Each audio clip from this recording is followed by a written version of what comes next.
Hi అండి.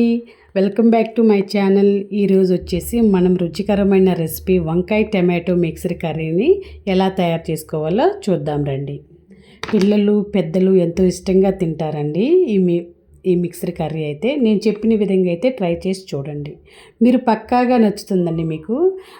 ఈ రుచికరమైన స్పైసీ వంకాయ టమాటో మిక్సర్ కర్రీ ఒకసారి నేను చేసిన విధంగా ట్రై చేసి చూడండి, చాలా అయితే చాలా బాగుంటుంది. ఇప్పుడు మా బాబుకు పెడుతున్నాను, ఒకసారి చూడండి తన రియాక్షన్ ఎలా ఉంటుందో. మా బాబుకి అయితే కలిపి పెట్టేస్తున్నానండి, తనైతే తింటున్నాడు ఇష్టంగా. తను అన్ని వెజిటేబుల్స్ తింటాడండి, విసిగించడు. సో తినేసాడు, బాగుందంట, తనకు కూడా నచ్చిందంటండి. ఇబ్బంది లేకుండా అన్నీ తింటాడండి మా బాబు, గుడ్ బాయ్. సో ఇప్పుడు ప్రాసెస్లోకి వెళ్దామండి. ఫస్ట్ ఆఫ్ ఆల్ అయితే ఒక హాఫ్ కేజీ అయితే వంకాయలు తీసుకున్నాను, ఒక పావు కేజీ అయితే టమాటోలు తీసుకున్నానండి, ఒక 4 పచ్చిమిర్చి, ఒక ఆనియన్ కూడా తీసుకున్నాను. సో అన్నీ కట్ చేసేసుకొని వంకాయలు 1 బై 1 కట్ చేసుకొని ఉప్పు వేసిన నీటిలో అయితే కలిపేసానండి వంకాయ ముక్కల్ని. అన్నీ కట్ చేసుకుందాము. ఉప్పు వేయకుండా ఉంటే ఆ వాటర్లో బ్లాక్ కలర్లో వచ్చేస్తాయండి వంకాయలు, డస్ట్ వాటర్ లాగా వచ్చేస్తాయి. సో చూసుకొని వంకాయల్ని వేసుకోండి, ఫ్రెష్గా ఉంటాయండి ఉప్పు వాటర్లో వేస్తే. మీరు కూడా అలాగే వేసి చేసుకోండి, లేదంటే కలర్ చేంజ్ అవుతాయి. సో ఇప్పుడు వచ్చేసి అన్నీ అయిపోయినాయండి కట్ చేయటం. నెక్స్ట్ వచ్చేసి టమాటాలు అయితే తీసుకుందామండి. టమాటాలు కట్ చేసుకుందాము. నేనైతే ఒక పాకెట్స్ తీసుకున్నాను, కట్ చేసి అన్ని బౌల్లో అయితే వేసేసుకుంటున్నాను. కట్ చేసిన తర్వాత పచ్చిమిర్చి, ఆనియన్ కూడా కట్ చేసుకుందాము. కట్ చేసుకొని ఇంకో విషయం అండి, ఇది ఆంధ్రాలో అయితే చాలా బాగా చేస్తారండి వంకాయ కర్రీ అనేది, చాలా ఇష్టంగా తింటారు. ఆంధ్రాలో ఒకలా చేస్తారు, తెలంగాణలో ఒకలాగా చేస్తారండి. ఆంధ్ర వాళ్ళ వంటలే వేరండి, ఆ టేస్ట్ వేరండి. సో ఇప్పుడైతే అల్లం వెల్లుల్లి అయితే తీసుకున్నాము, దంచేసుకున్నాను. కడాయిలో ఆయిల్ పోసుకొని వేడెక్కిన తర్వాత తాలింపు గింజలు, సో ఎండుమిర్చి, పచ్చిమిర్చి, ఆనియన్ వేసుకొని వేయించుకుందాము. బాగా వేగిన తర్వాత గోల్డ్ కలర్లో రావాలండి. వచ్చిన తర్వాత కొంచెం పసుపు అయితే వేసుకుందాము. అల్లం వెల్లుల్లి పేస్ట్ వేసేసి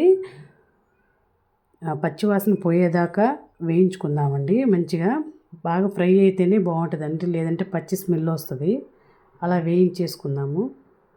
వేయించుకున్నాక ఇప్పుడైతే వంకాయ ముక్కలు అయితే యాడ్ చేద్దామండి కడాయిలో వేసుకొని తిప్పుకుందాము పైకి కిందకి. చెప్పిన విధంగా చేసుకోండి, చాలా అంటే చాలా బాగుంటుంది రెసిపీ. వేసేసాను చూడండి, అన్నీ కలిపేసుకున్నాను. బాగా ఉడికిన తర్వాత దీంట్లో అయితే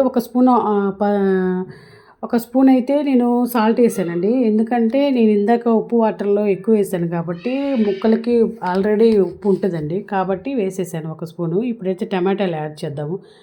వంకాయలు అయితే మగ్గాయి, ఒక 5 మినిట్స్ ఉంచాను కాబట్టి.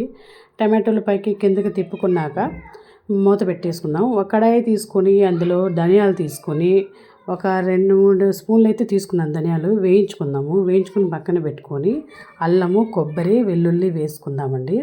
వేసుకొని మిక్సర్ పట్టుకుందాము. అంటే మెత్తగా అయితే గ్రైండ్ చేయొద్దండి, బరకగా గ్రైండ్ చేసుకోండి. చేసుకున్నాక ఏం చేద్దామంటే ఈలోపు టమాటోలు, వంకాయలు ఉడుకుంటాయండి, చూద్దాం రండి. వంకాయలు అయితే కొంచెం ఉడికాయండి. ఉడికిన తర్వాత ఇప్పుడు ఏం చేద్దామంటే కొంచెం అయితే కారం యాడ్ చేద్దాం. నేను ఇప్పటివరకు ఏం వేయలేదండి, సాల్ట్ తప్పితే.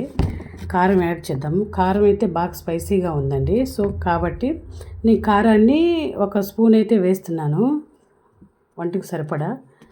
నేను వాటర్ అయితే వేయలేదండి, మీకు కావాలంటే వాటర్ యాడ్ చేసుకోవచ్చు. నేను కలుపుతున్నానండి, చూడండి. కలుపుకొని ఇప్పుడైతే పైకి కిందకి కలపాలండి. ఆ తర్వాత ధనియాల పొడి ఇందాక గ్రైండ్ చేసుకున్నాం కదండి, ఆ ధనియాల పొడి అయితే యాడ్ చేద్దాము. ఇప్పుడు ఏం చేద్దామంటే మనం పైకి కిందకి కలిపాం కదండి, ఇప్పుడు ఏం చేద్దామంటే ఒక స్పూను కస్తూరి మెత్తి తీసుకుందాం. కస్తూరి మెత్తి తీసుకొని దాన్ని చేతితో నలపాలండి, నలిపేస్తేనే బాగుంటుంది ఫ్లేవరు, చాలా టేస్టీగా ఉంటుంది కస్తూరి మెత్తి వేస్తే. ఒకసారి ట్రై చేసి చూడండి, మీరు ఎవరు వేసుండ్రు, బహుశా వేసేవాళ్ళు వేస్తారు, వేయనోళ్ళు వేయరు. అదేవిధంగా మీకు కావాలంటే గరం మసాలా కూడా వేసుకోవచ్చు. ఇప్పుడైతే నేను కొత్తిమీర, కరివేపాకు అయితే యాడ్ చేశానండి. ఫ్లేవర్ కోసం చాలా బాగుంటాయి.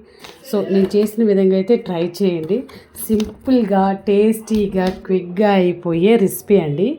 మీరు కూడా ఇంట్లో తప్పకుండా ట్రై చేయండి. ట్రై చేశాక మీ ఫీడ్బ్యాక్ని అయితే నాతో షేర్ చేసుకోండి. Thank you for watching.